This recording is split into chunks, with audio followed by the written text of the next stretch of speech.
pledge allegiance to the flag of the United States of America and to the republic for which it stands, one nation under God, indivisible, with liberty and justice for all.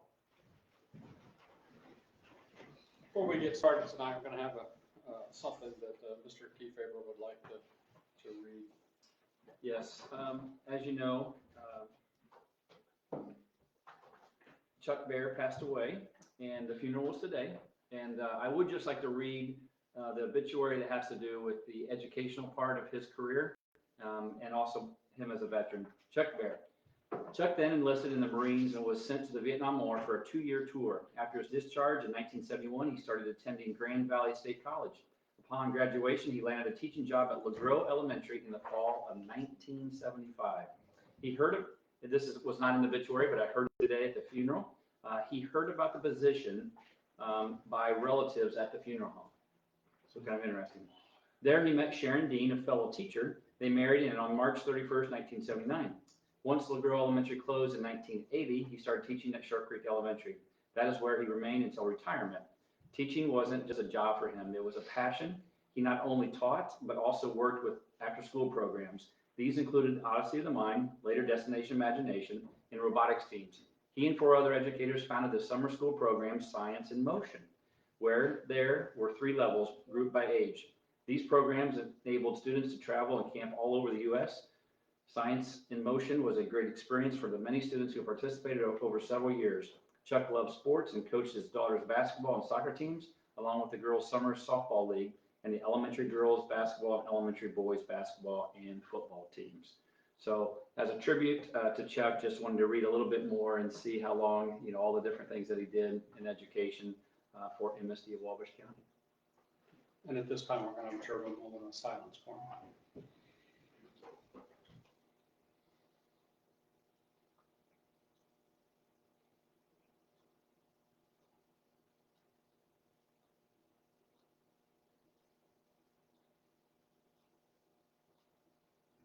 Thank you. Future board meetings, June 8th, July 13th, and July 27th, all here at a regular time of 6 p.m.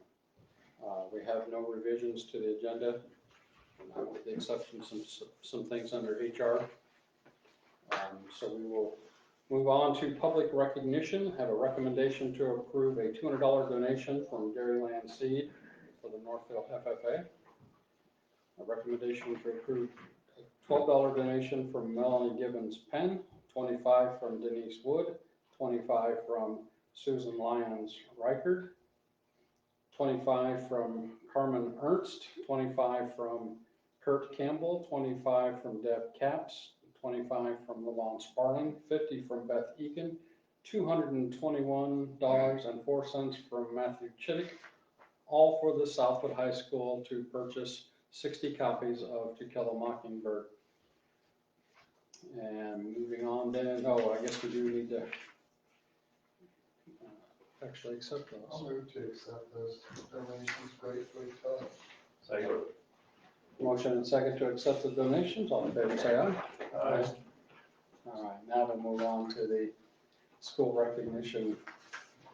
And before we move to that, though, I just want to mention that according to the email I received at 5 p.m. tonight, there was actually, the media got a hold of us knowing that there was going to be 60 copies of this To Kill a Mockingbird, and so they wanted to interview our teacher who teaches that, and also a couple of students. So I guess there's a little clip at 5 o'clock today, and hopefully we'll be able to see that later on, but we weren't at a TV today to see the 5 o'clock news. But a lot of times they put that on their website and things like that, so it'll be interesting to see that information. So for school recognition, we'll just go in order, and we'll start with Mr. Martin. Okay, thank you. Well, certainly we at Sharp Creek want to recognize and celebrate the life and teaching career of Mr. Bear, a longtime Sharp Creek teacher, and who has very positively impacted the lives of many, many young people over the years. Also, we'd like to say a big thank you to current Sharp Creek staff who will not be returning to our building for next year. That includes Becky Mast, who has been a paraprofessional and has announced that she is retiring. We wish her well in retirement. We also know that Pam Faust, one of our special education teachers, and Alyssa Spann, who has been a temporary teacher in our building in 5th grade, are both moving to Northfield Junior Senior High for next school year. We wish them well. And going with the special ed program that Ms. Faust has is Connie Wolf and Kayla Inzer, 2 of our paraprofessionals. So we just want to thank them for all their time and efforts in our building over the years. Also, congratulations to our staff member of the year, Connie Wolf, one of those paraprofessionals I just spoke of, and teacher of the year, Pam Campbell. Both of these ladies are extremely hard workers, and they do every day show how much they care about students and student success. So congratulations to them. And I saw that there's already a Facebook that Laura did. It's got pictures of all the teachers of the year and staff of the year from the buildings. And then just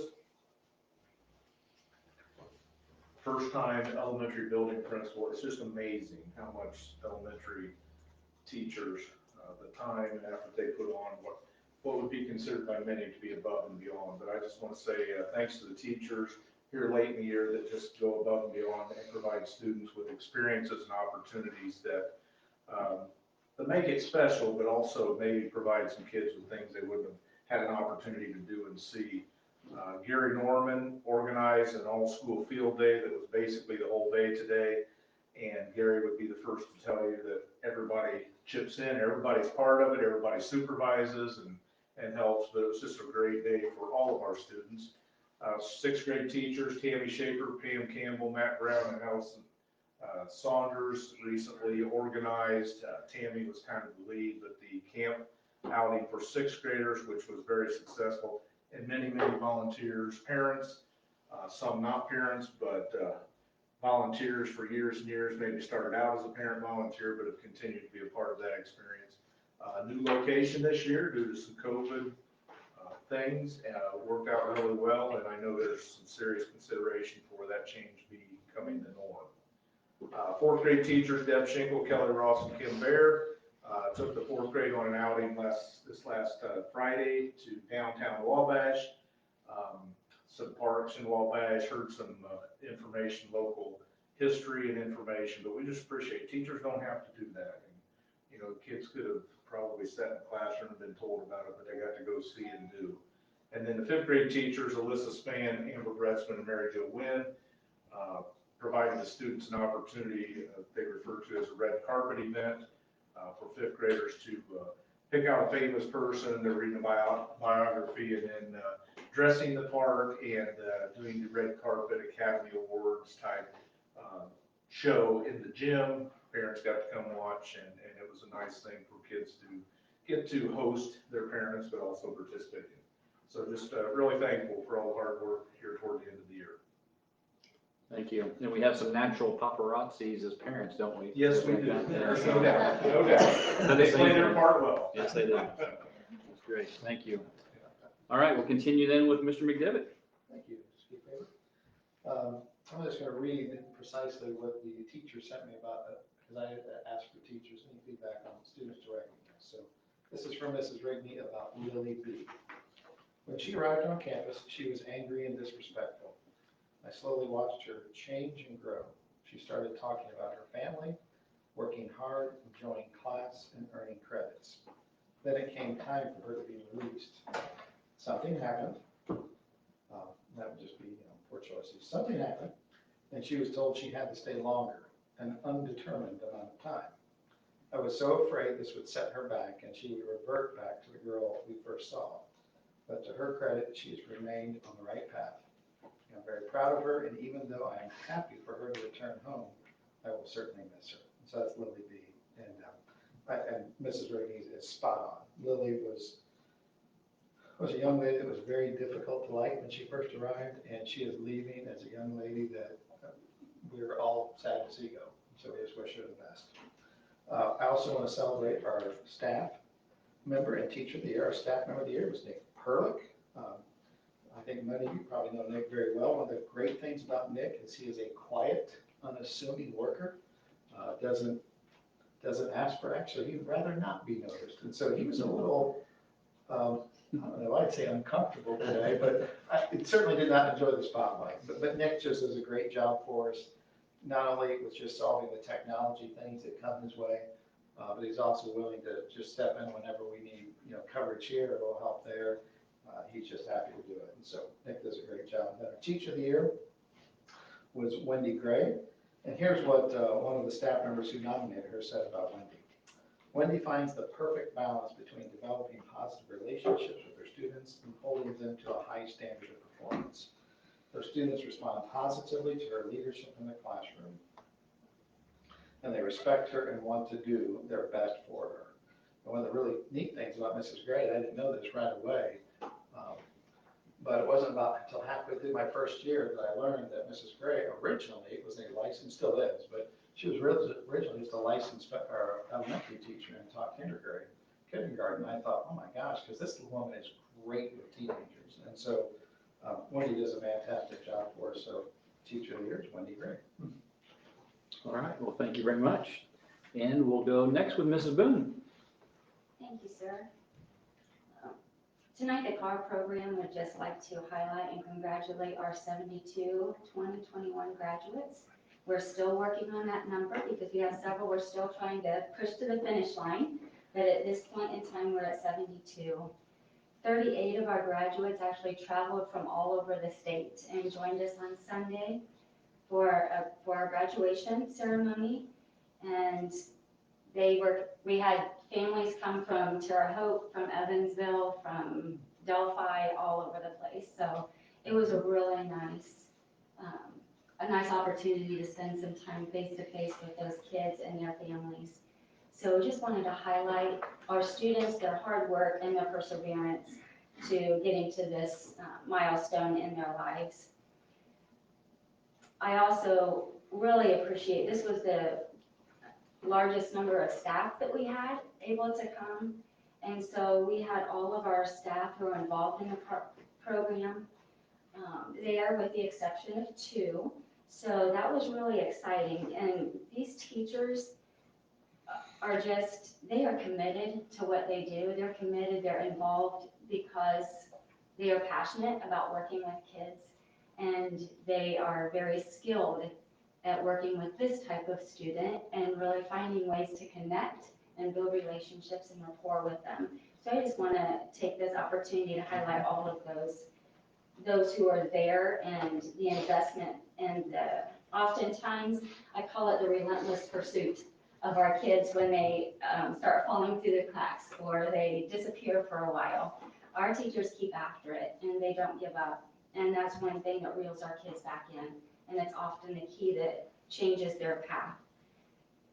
So Josanna Korn, Kylie Roman, Lindsay Lovato, Amanda Rigney, Wendy Gray, Angela Chavio, Carlin Varner, Mark Hewitt, Teresa Updike, Jackie Sebesta, and Nick Perlick. And you heard Mr. McDivitt mention a couple of those names. So just really appreciate our staff and super proud of our students. And I'd also like to take a minute to thank Mr. McDaniel for allowing us to use Southwood. With this kind of a crowd, we didn't have a good place at White's, and so it was really nice to just be able to go to our neighbors and use the auditorium. And his prep and Lori Brewer and Roger Boone helping get everything set up and ready so that it was well prepared. We were in a nice, cool auditorium on a hot Sunday, so really appreciate all the behind the scenes things that people like Mr. Hawley and Mr. Baker and Aaron Hayden did to make sure the building was ready for us. So we just wanted to take that opportunity to say thank you to the Southwood team as well. All right, and a couple of things along that line. President Mr. Daisy was there also. One thing that was different that you did, which I think everybody really thought was great, was the carnations that they had. Tanya asked the graduates to take 2 or 3 carnations, and the people that there say a little word about how they helped with their pursuit to be able to graduate. And I thought that was a very touching moment and a good thing. So good job. Gratitude. Yeah. Good.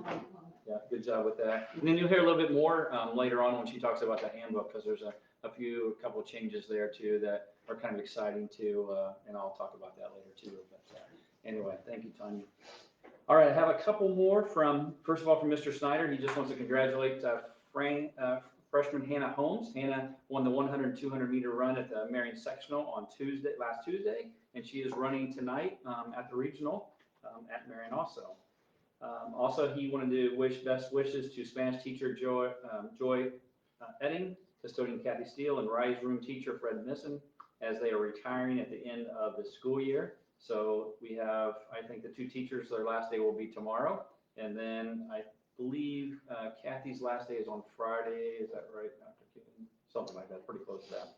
And then just thank you for your work and thank you for your work and dedication for students and staff at Northfield. Enjoy your retirement. Also, the Indiana Basketball Coaches Association Girls Honorable Mention All-State Awards were recently brought to our attention. Congratulations to Kyra Kennedy, Kirsten Stout, Addie Baker, and Emma Hoover. Of course, the semi-state team. I'll make sure I don't miss any more. Let's see. And I believe that's it. I didn't miss any, did I? Do you guys see any more? You guys are looking at it too. So I believe that's it. Okay, thank you. So we'll move on to the public comment on agenda items only. And we'll wait for the Facebook feed.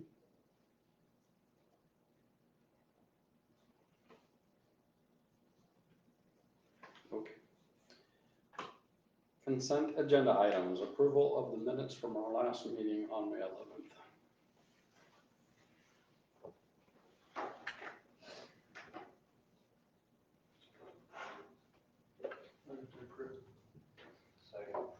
Motion and second to accept the minutes as presented. All in favor, say aye.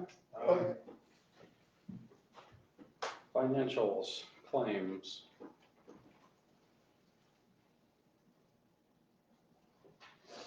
The licensing fee, Chris, for Skyward, is that multi-year? Yeah, that's for a full year.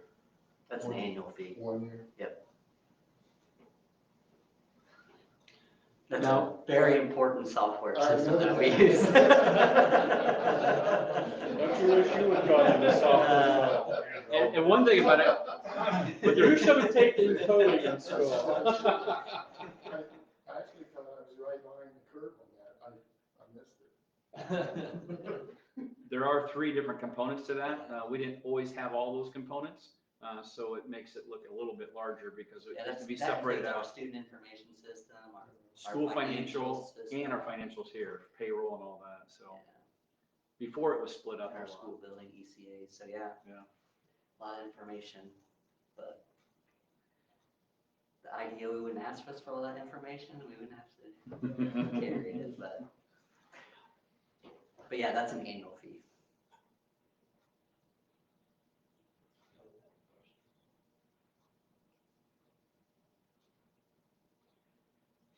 I move to approve claim. Motion and second to approve the claims as presented. All in favor, say aye. Aye. Payroll. Pretty standard payroll. I think I said this at the last board meeting. The ones at the end of May and June will be pretty significant just because of the stipends that we're paying out for everybody, plus turning in, the claims for the ECAs at the end of the year for high schools and spring athletics. And then we'll also start summer school payments in June as well. So it'll be noticeably different. Significant was a good word. Do we have much summer school? Do what? Do we have much signed up for summer school? Yes. Jeanette? This is More. more. This is Speak more. to that. We have a few at the elementary level, That's an understatement. 100, Oh. a few hundred.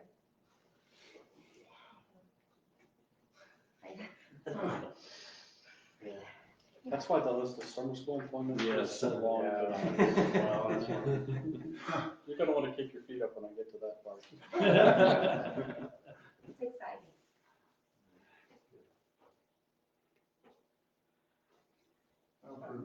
Motion approved payroll. Second. Motion second to approve payroll. All in favor, say aye. Aye.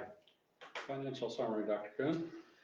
Just gave you the cash flows for education operation. You won't see much different than what we've kind of already went over and talked about in the past. Everything is up to date. When you look at those cash flows, reflection of February ADM counts. We're still waiting on some final things with budget to get a better estimation on July numbers.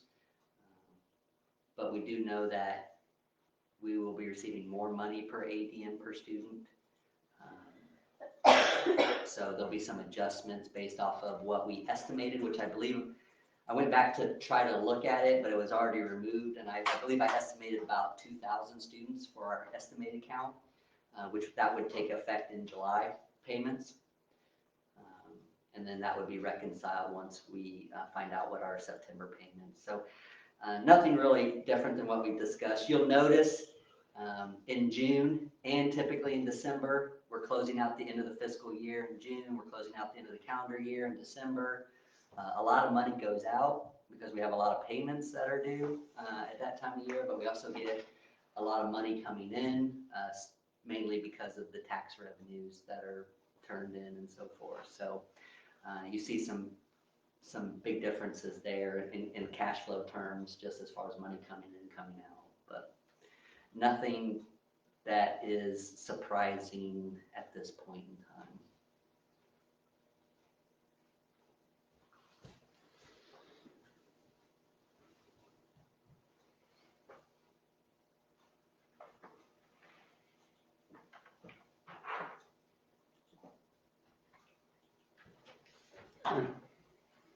Any questions from, we'll move on to personnel. Under employment, we have Clay Herring, summer custodian for all the schools. Mike Arrowwood, custodian at Northfield High School. Melissa Cardwell, cook at Metro North Elementary, will be starting in the fall. Kenneth Working, summer custodian for all schools. Jennifer Miracle, summer custodian for all schools. Resignation, Mary Beth Harrell, cook, Northfield, effective at the end of this school year. And under retirement, as we said earlier, with the passing of Mr. Bear, he did submit his retirement before that actually happened, so we're going to have his retirement on this list. Becky Mast, paraprofessional at Sharptooth. Transfer, Suzanne Bechtel, transferring from Southwood High School as a cook to Southwood Elementary School as the food service manager, effective the 2021-2022 school year.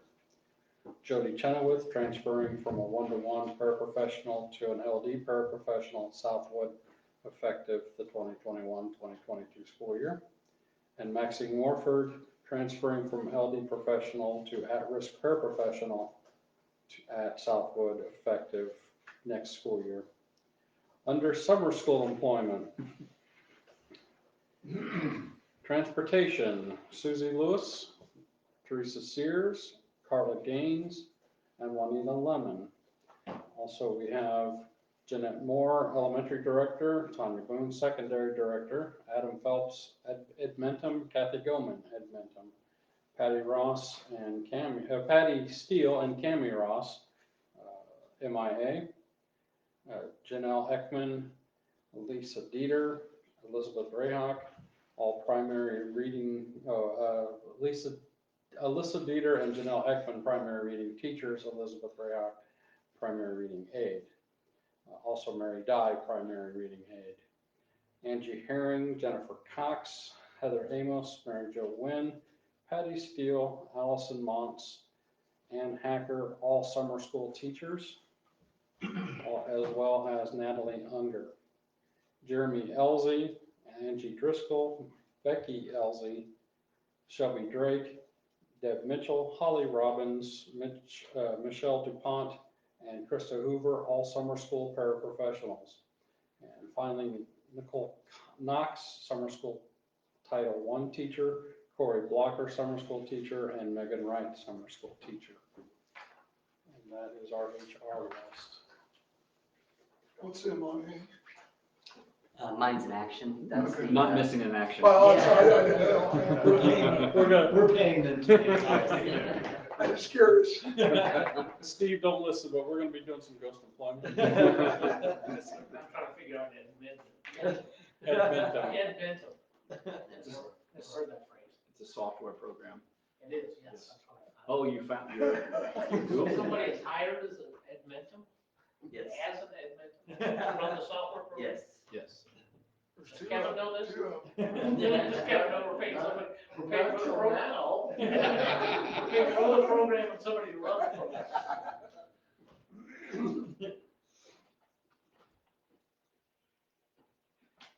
I'll make a motion to approve HR.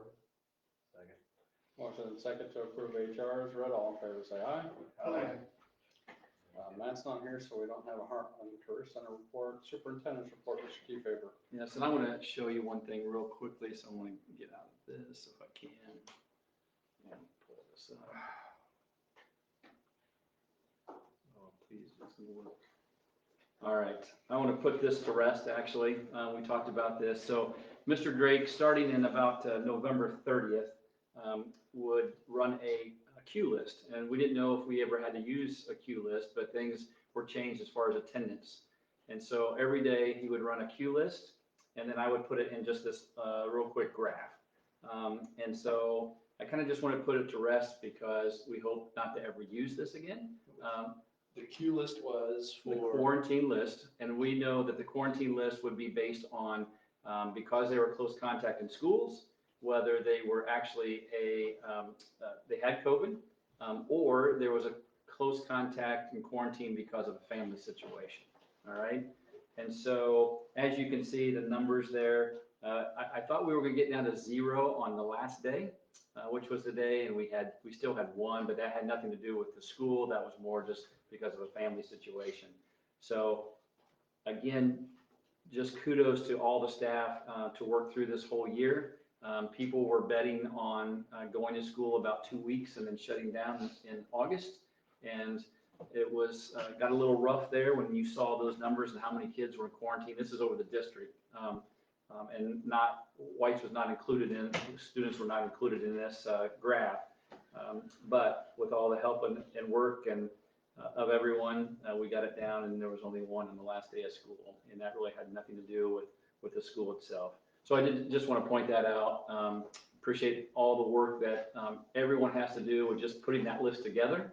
And then of course, Mr. Drake creating it, giving it to me, and just storing it in this graph. So we just wanted to put it to rest, basically. That's what we're doing. And burn it. Yeah, burn it. And I just want to mention, I appreciate the school board allowing me to go to EPIC. EPIC, it was the Butler University of Indiana Association of Public School Superintendents Leadership Academy. Just got a nice little plaque for completion of that.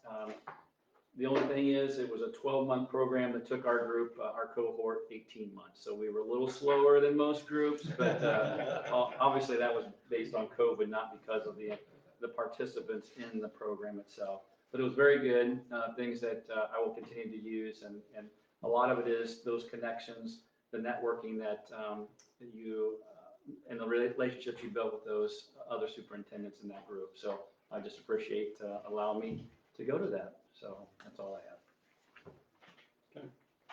Mr. Craig, curriculum and instruction. Yeah, I just want to say, we know that it's all about the people that we have, like Mr. Kefever said earlier. And I just want to say something about Tanya and Jeanette.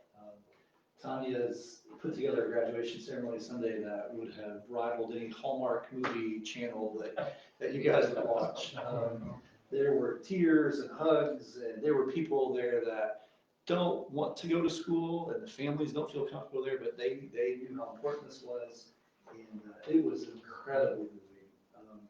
I got the chance to talk to a couple of families. I talked to one lady who said, I said, "So what's your story? You here to watch somebody graduate?" And she said, "Yeah, he's not my child. It was somebody down the street or whatever, and ended up with her." And I said, "Well, do you think he'd make it?" And she goes, "There were times I thought he was going to go to jail." and she was just so thankful for the car program and what Mrs. Boone did. And so if you guys as board members have a chance to go, I would highly encourage you going. I know Todd had a chance to go this time. It is just, you just listen to those people and the stories. It is, and it was amazing. And so kudos to her. That was excellent. And then Scott asked earlier about summer school. I think the board should, we've got a summer school program that is rivaling the state. We always talk about the summer learning loss. I know most of us come from families where the summer isn't something where our kids experience learning loss, right? But there are a lot of families when those kids leave school, it's a safe place, it's a place for friends. And so we've always wanted to do more of our summer school, we just haven't had the funding.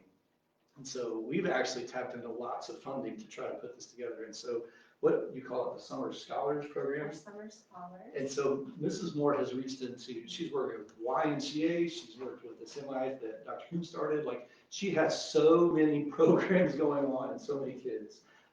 But you just look at all those teachers there. That is an extra 30 days or so, 4 or 5 weeks that those kids are going to be with a meaningful adult, having great conversations. And so I couldn't be prouder of how that's turned out. And it has been an incredible amount of time for Mrs. Moore of emails and communicating between Southwood Elementary and Metro North, and including transportation, and now the YMCA, and now we have this grant and that grant. I mean, it has been, and she's done an amazing job of bringing all those things together. And so I know you see the listing, you're like, holy cow, that's a lot. Just know that it's going to be an amazing experience. For about 200 kids. For about 200 kids, and that is at Southwood Elementary and at Metro North, multiple grades, and then some kids are leaving there and going to the YMCA for Spark, and some kids are going with this MIA thing, so they meet with teachers in the afternoon. Like, to try to describe it it's impossible, but hopefully we've tapped into enough grants that maybe we might be able to pull something off this year, even though Mrs. Moore will get like 10 more gray hairs probably from trying to plan all Just that. 10. It's the point of that. You should say new, not more. I'm here for it. And so I just wanted you as board members to just to be fully aware of how amazing. And again, like I said at the beginning, it's the people, not the programs. And so just have amazing people. Yeah. So I just wanted to emphasize that. And I think right here is Mrs. Moore. Before we move on, I just want to piggyback off that and say kudos to Mrs. Boone. Again, you were right. That was probably one of the most emotional graduations ceremonies I have ever seen, with the possible exception of watching my daughter graduate from Manchester University the day before. But there were so many tears and so many hugs of we made it. We didn't think that this day would ever get here. And, you know, you just see those kids and how pride, you know, how full of pride they were that they made it to that point, and the parents, how proud they were of their kids for making it to that point. So, good job. New business, we're going to move on to the recommendation to approve the 2021-2022 curriculum material and course fees. So I gave you a couple documents. One document represents the elementary course fees or curriculum. They don't call it textbook rental anymore, it's curricular materials. And then the other document lays out the course costs for the two junior senior high schools at Northfield and Southwood. Elementary is pretty cut and dry. The cost of the fees have not changed since even when I was a principal in the corporation. We try to keep them as low as possible.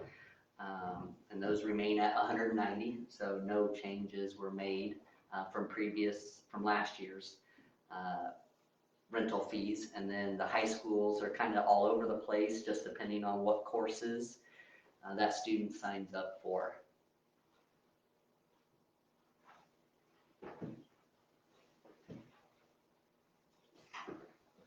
Mr. McDivitt, you're looking at that, am I going too fast? Yeah. I just can't see that one. Okay. I know I'm going Do too we fast. have any questioning on the technology fees or anything? Everybody's, for the most part, good with that? Yeah, no one had any recommendations for any type of changes. We still feel comfortable that the price is right when it comes to what we set for the iPad fee for the 4-year use. we've explored using some of the grant funds to help supplement the curriculum.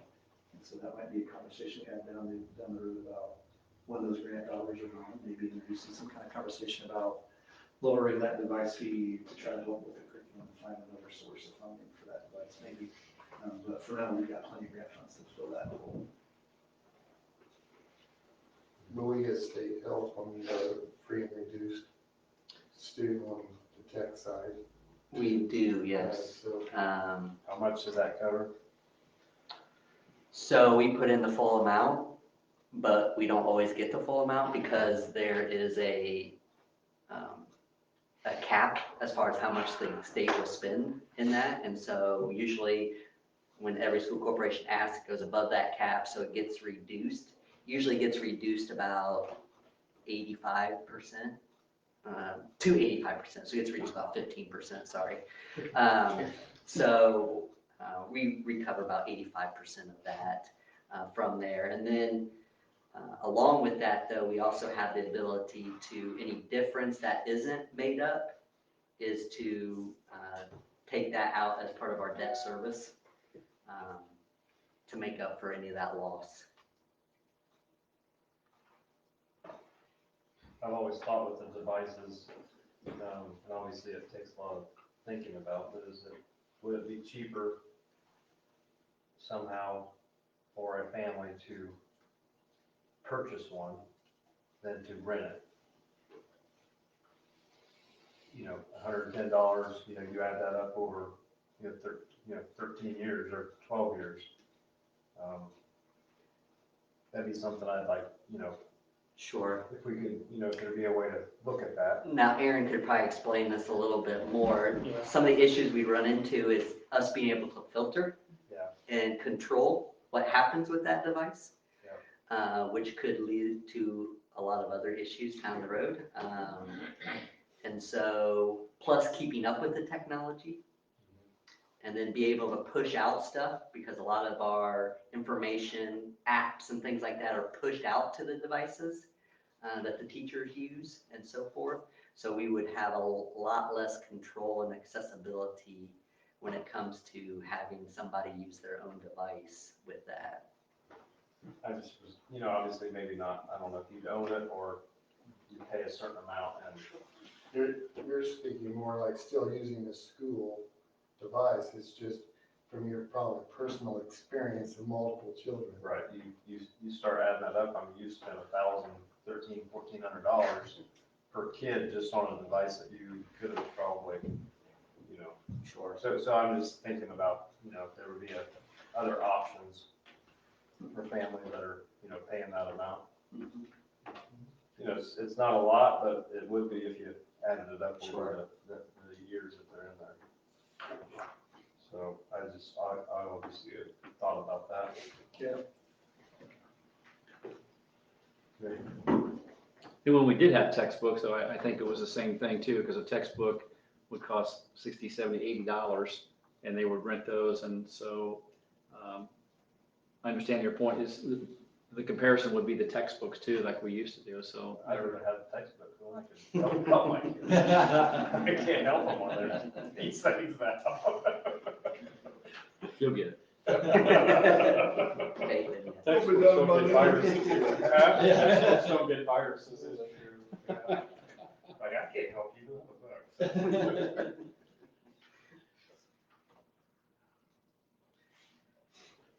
So just ask a recommendation to approve fees for next year. I'll motion for the recommendation to approve textbook fees for next year. Second. Motion and second to approve the textbook, the course, curriculum material course fees for next year. All in favor, say aye.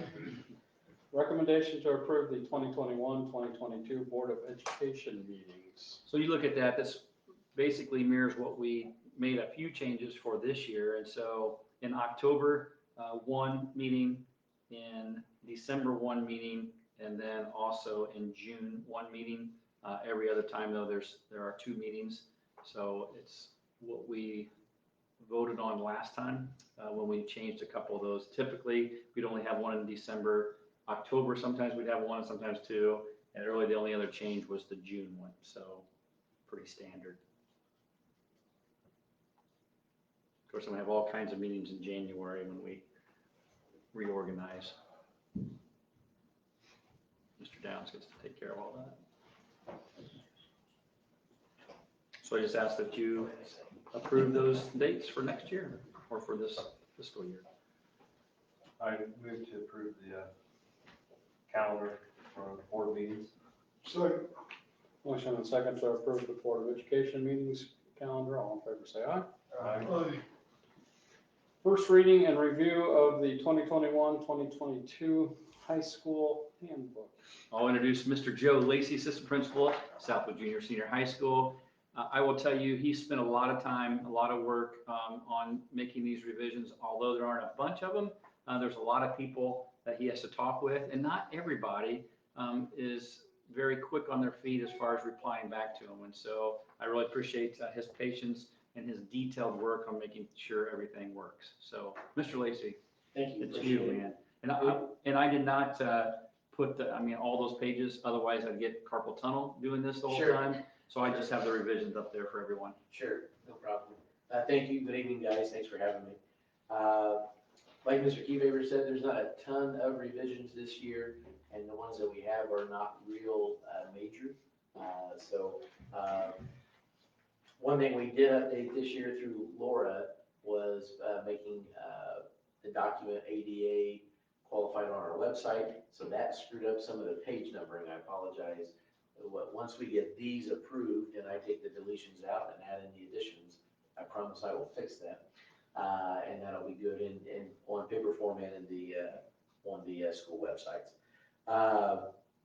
Handbook approval is, of course, hopefully this is first reading, so we would ask that you would approve at the next meeting. The board members were updated, of course, since our last handbook. Academic awards, this actually was implemented this year for Mr. Drake for the MSD academic awards for seniors and juniors. There used to be a attendance component to that, and of course, so that needed to be changed with all the COVID restrictions this year. So at that time, then we took advantage of that to go ahead and change that to the senior and junior academic awards. Student work permits are actually starting July 1, are no longer going to go through the schools in Indiana any longer. So our secretary is very pleased probably with that. But I have some language there just stating that that's going to be taken out. That is now going to be up to employers and families. And it's moved out of the education, like I said, in the state, and moved over to the Bureau of Labor to take care of. We want to keep language there, however, though, that we can still revoke those if needed, if the attendance for a student gets terrible or the grades take a deep dive after they get a job. And so that is included. We have an updated discipline matrix that you'll find on page 28. Hasn't been touched for a number of years, honestly. So we just cleaned up some language. Main part here really is the technology we added to the bottom of the document as far as if there was intentional damage to a device, things like that. Old matrices still said laptop and that. So one thing we did was update that to include the correct verbiage there. We're just going to use the generic word device from now on instead of specific naming. But the fees obviously had to change, and I worked with our tech department with Mr. Hyde and Mr. Miller to get those things included. And so that's really the main change there for the discipline matrix. The daily discipline that, let's say, myself and Mr. Ellsroth at Northfield would do, there's really no changes there. One thing we did look at, though, we would like to start next year is including in if there is a vape or tobacco offense in the school, that we would have our SROs also involved in that. We had a meeting early this year with the assistant principals from around the 4 schools in the county and the SROs. Everybody pretty much seemed to be on board with that. I know that Wabash City's moving forward with that. We would like to move forward with that. And so on the first offense, That obviously does usually result in suspension and things like that from school, but we're also going to have the SRO write it, basically a warning ticket, could be a possibility at that point. Second offense in the school year, an actual citation, a ticket written from the SRO. And one thing I'll say, Mr. Lacy, too, we are working with court services, because court services would have to be a part of that. And what court that would go into, so there's been some discussion with that. And I'm actually on that board also, so been in some of those meetings to talk about that. But they have to agree with some of this, so the language in it allows us, it's a may instead of a shall, because we don't have all of that worked out with them yet, and we wanted to make sure that we could continue on to have this first reading and continue on with it. So appreciate Mr. Lacy continuing with that and work with the other superintendents or other assistant principals. Yeah, I would reiterate that the language is pretty vague for this go around. So, you know, it would say, you know, that it may include possible a court fine or a court fee, may possibly if we work with court services, or maybe some, maybe like a temporary probation period or some community service. Those are all things that are being explored right now. So with the language the way it's in there right now, it will kind of open that up so that we can do any of those things if need be. Next item down is just, again, working with the tech department and updated RUP, responsible user policy. And again, the main change there was everything on the old one was geared towards laptops. And so they just, again, changed that to use that kind of generic term of device, and that to cover whether it's iPads, computer, whatever it may be. So that is inserted. Pages 56 and 66, it's the same change, but one's in the Northfield Athletic Handbook, one's in the Southwood Athletic Handbook regarding athletic participation. And so that's mainly geared towards the elementaries. And so just letting you know what that says. Right now, any 5th or 6th grade elementary student, whether north or south, with grade eligibility requirements can participate on the 7th grade teams in cross-country, wrestling, and track and field. There was a caveat there where it did say 6th grade only for track and field. We're going to remove that to where the 5th and 6th grade can participate. There is a note there, however, the RRC is a middle school conference, and so they do not allow 5th grade participation in their championship events. And also the athletic directors had agreed in years past that 5th graders will not participate in Wabash County championship events. From what I understand, that's only in cross-country and track are the only Wabash County championship events that are held. So the 5th graders will be able to participate throughout the season, just not in those championship events there. We're also adding something here, I'll just kind of read it kind of verbatim to you, as far as kids playing up, I guess is what it would be referring to in age. So in the sports, a student may participate on an athletic team above their current grade level only if the need arises due to the number of athletes on the team in the upper grade level. For example, a 6th grader may play on a 7th grade team if there are not enough 7th grade participants to viably field that team. The same will apply with 7th graders participating on 8th grade teams, again, as needed. If this situation arises, the participating athletes will be chosen by the coaches. Additionally, if a student is needed and chosen to play on an upper grade level team, it cannot also be then included on the roster of the team at their current grade level. We don't want to, like a 6th grade kid playing up on the 7th grade team and then so also being on the 6th grade team. And so if he's going to play on the 7th grade team, he's going to play on the 7th grade team. So no student will be allowed, however, to play down. No student will be able to play lower than the grade level that they're in. That will be, like I said, in both participating schools athletic handbooks. And the only other change is way back at the very back, and that's our school calendar will obviously be updated to include the 2021-2022 calendar. Those are the revisions. Okay. And for Scott and Christian, this is really just the first reading, so obviously you have questions, but if there are questions, we would like to know pretty quickly though, before the next meeting, because then it would be voted on the next meeting. So, and I won't ask Joe or Jeanette, who actually are talking about to come next time. So I can just field those questions if there are anything else, but hopefully, I hope there are no other questions by earlier than that before we vote on those, so, because we'd have to make changes if we did that. Thank you very much. Thank you. All right. First reading and review of the 2021-2022 elementary handbook. All right, well, thank you, and I did not realize the amount of work that went into revising the handbook, because Mr. Snyder always took care of it. Thank you, Mr. Snyder, I'm forever indebted. I pass it on. Just the page numbering alone. Yeah, that's a trick. There's a trick to that. Really, that was great. Mhm.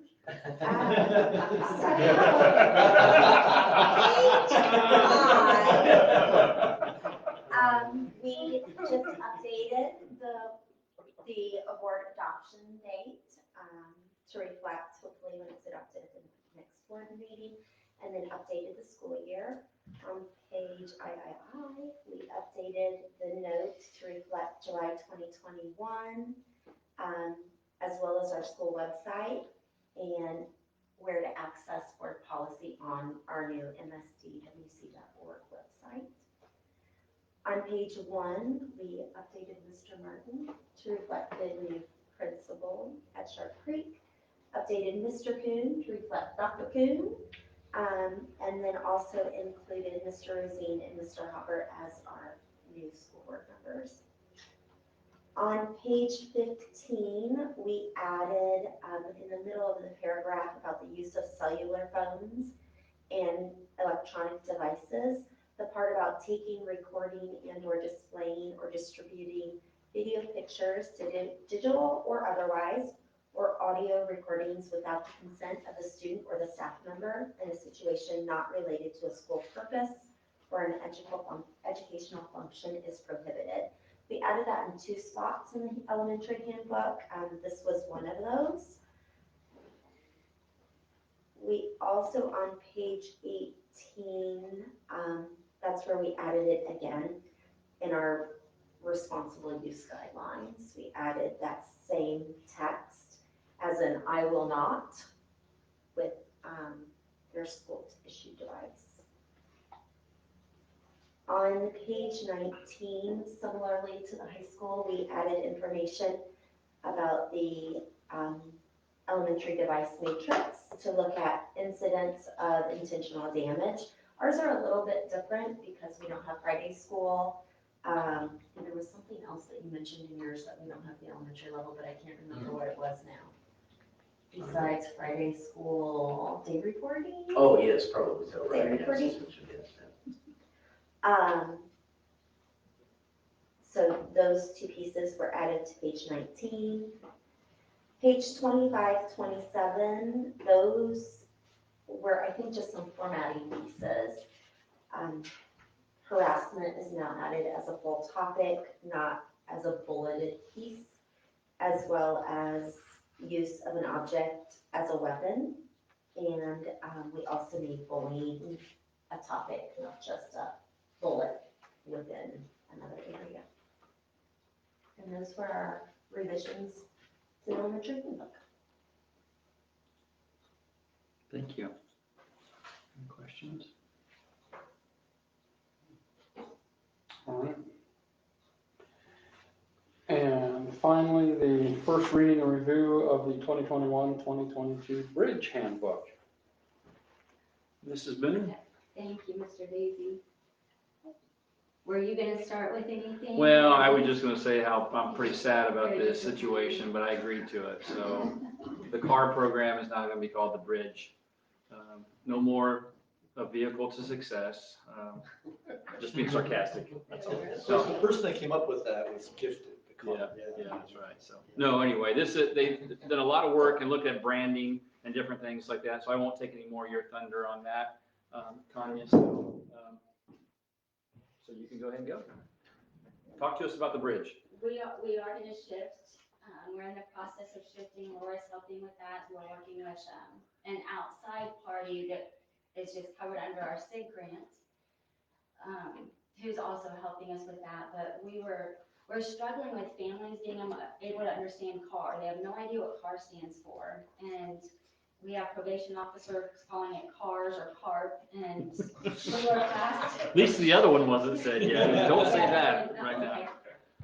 So it's just, we're trying to move away from any Disney movie, child movie connotation or nasty fish connotation. So we are moving to the bridge, and we felt like with the bridge, it very much identifies, we can very much identify with what we're doing with our kids, which is bridging gaps and filling gaps for our kids.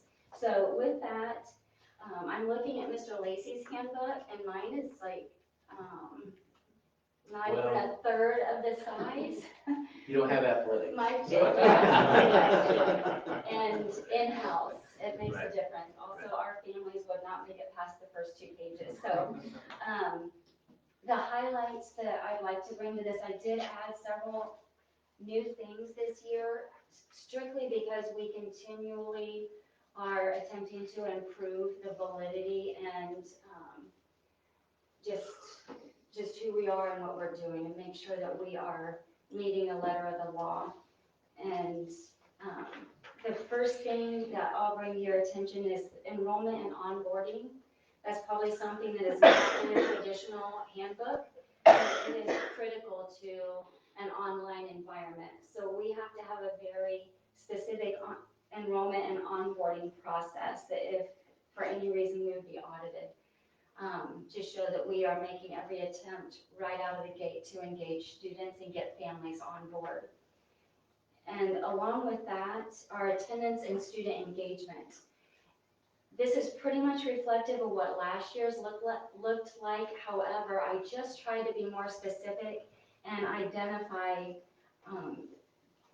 the exact procedures we're going to follow and what attendance and engagement are defined as for our families, so that when we get to those situations where we're looking at 10 days of absences or we're having to look at truancy, that we have followed all the protocol and we have what we need to justify whatever action we need to take as a school. I did spell out the Indiana code for truancy just for reference purposes for our families, and so that we have that in black and white as we move forward, and what that would mean for our bridge students and families, what that's going to look like. We do work very closely with most probation departments around the state, and some are much more supportive and engaged than others. So it makes, we have several counties who are with us right at that front, that first step that we need to take.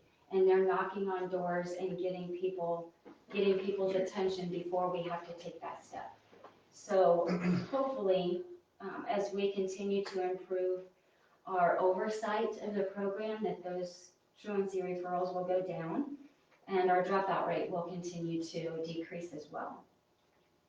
On page 7, we did add a parent, guardian as key team members.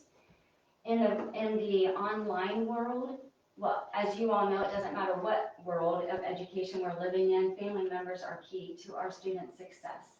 And so wanted to put this in there in writing so that families, number one, understood that they're a critical piece to their child's education, that we value their input and their support, and that they have a responsibility.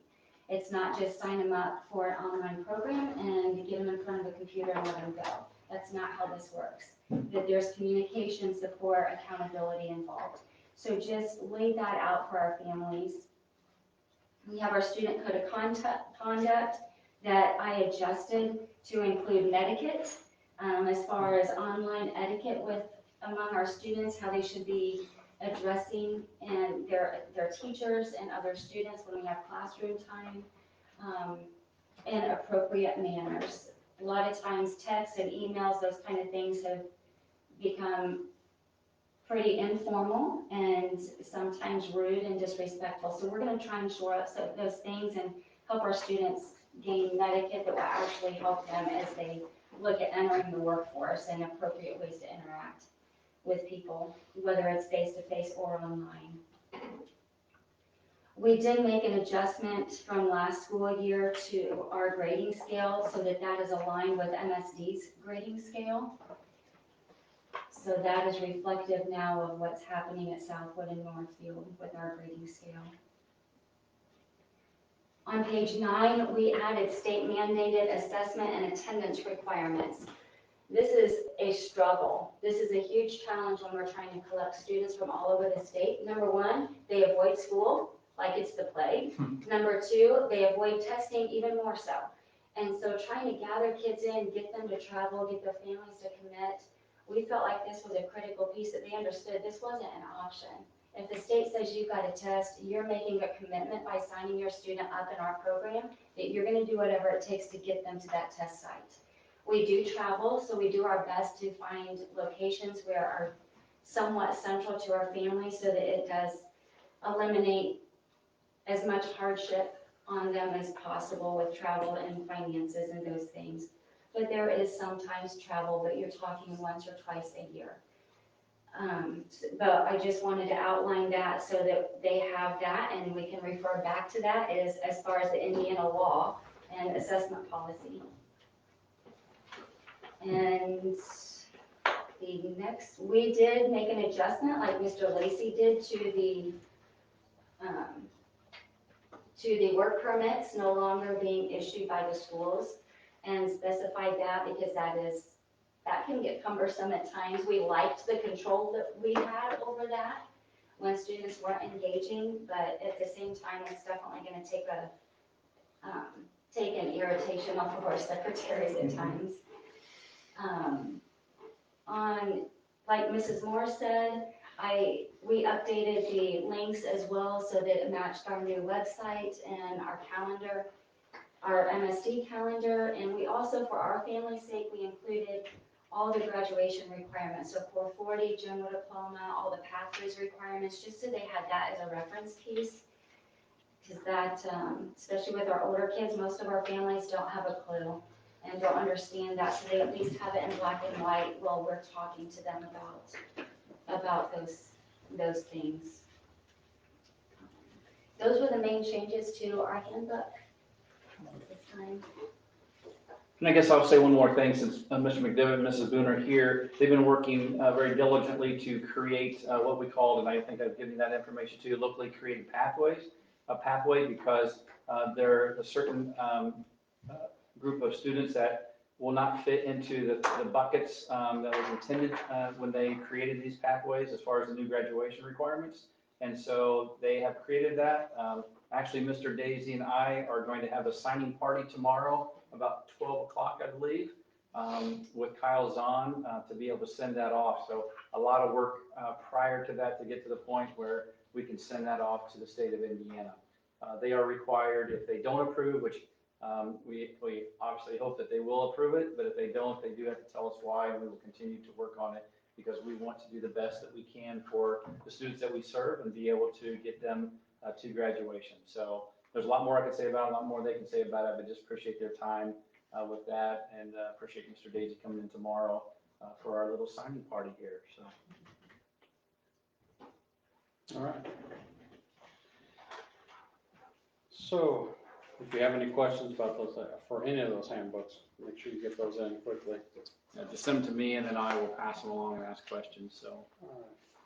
We have no unfinished business, no board policy, public comment for anything, any item not necessarily on the agenda. And we'll let that Facebook feed catch up.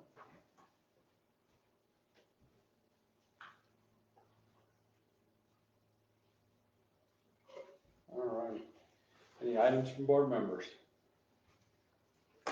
Okay, we're adjourned. All right.